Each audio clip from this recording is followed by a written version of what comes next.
সবসময় আমাদের টার্গেট কিন্তু next world cup, not this world cup.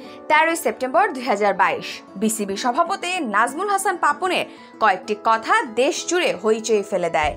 ওই বছরের টি-20 বিশ্বকাপের প্রস্তুতি দেখতে গিয়ে পাপন জানিয়েছিলেন, এই বিশ্বকাপ নয়, আমাদের লক্ষ্য পরবর্তী বিশ্বকাপ।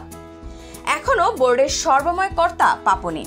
সপ্তাহেরও কম সময় ব্যবধানে সেই পরবর্তী বিশ্বকাপে অংশ নিতে যাচ্ছে বাংলাদেশ দল। কিন্তু সেদিন বোর্ড সভাপতির গলায় যে জোর ছিল পরবর্তী বিশ্বকাপ নিয়ে, এখন জিজ্ঞেস করলে সেই জোরের দেখা নিশ্চিতভাবেই পাওয়া মুশকিলই হবে। হয়তো ইনিয়ে বিনিয়ে বলার চেষ্টা করবেন, এবার হবে না তো কি হয়েছে, পরবর্তী বিশ্বকাপ তো আছেই।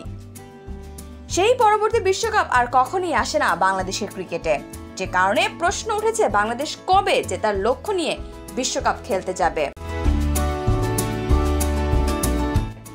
13 সেপ্টেম্বর 2007 ওয়েস্ট ইন্ডিজের বিপক্ষে সেদিন 20 ওভারের বিশ্বকাপে অভিষেক হয়েছিল বাংলাদেশের।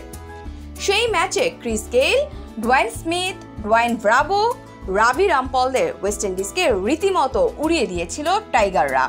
165 রানের লক্ষ্যে 18 ওভারেই ছুঁয়ে ফেলেছিল বাংলাদেশ। মোহাম্মদ আশরাফুলের 27 বল খেলে করেছিলেন 61 রান।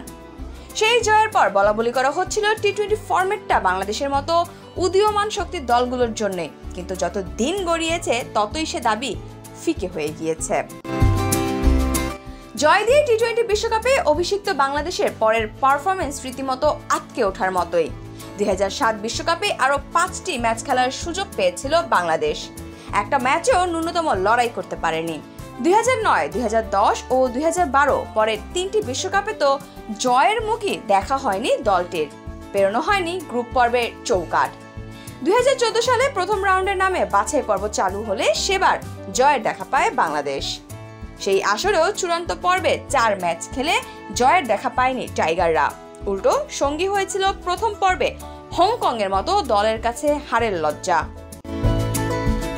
2016 ও 2021 সালে চূড়ান্ত পর্বে আরো 9টি ম্যাচ খেলার সুযোগ পেয়েছিল বাংলাদেশ, ফলাফলে কোনো পরিবর্তন আসেনি।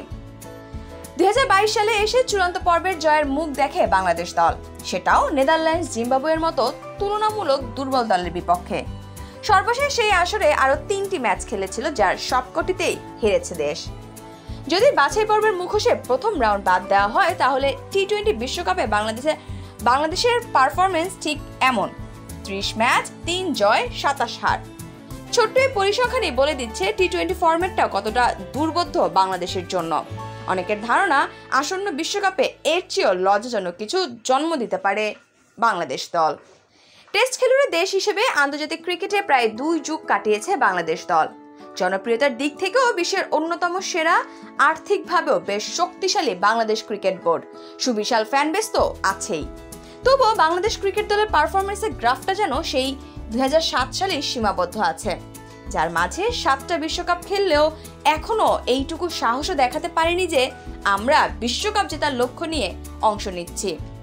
এত সমর্থন, এত ভালোবাসা দেওয়ার পরেও দলের এমন দুরবস্থা দেখে সমর্থকদের আক্ষেপ, বিশ্বকাপ জেতার দরকার নেই, অন্তত বিশ্বকাপ জিততে যাচ্ছি এমন পরিস্থিতি তৈরি করতে না পারা। তাদের প্রশ্ন, আমরা কবে জিততে যাচ্ছি এমন মানসিকতা দেখতে পারবো? আপনাদের কাছে আছে কি এই প্রশ্নের উত্তর?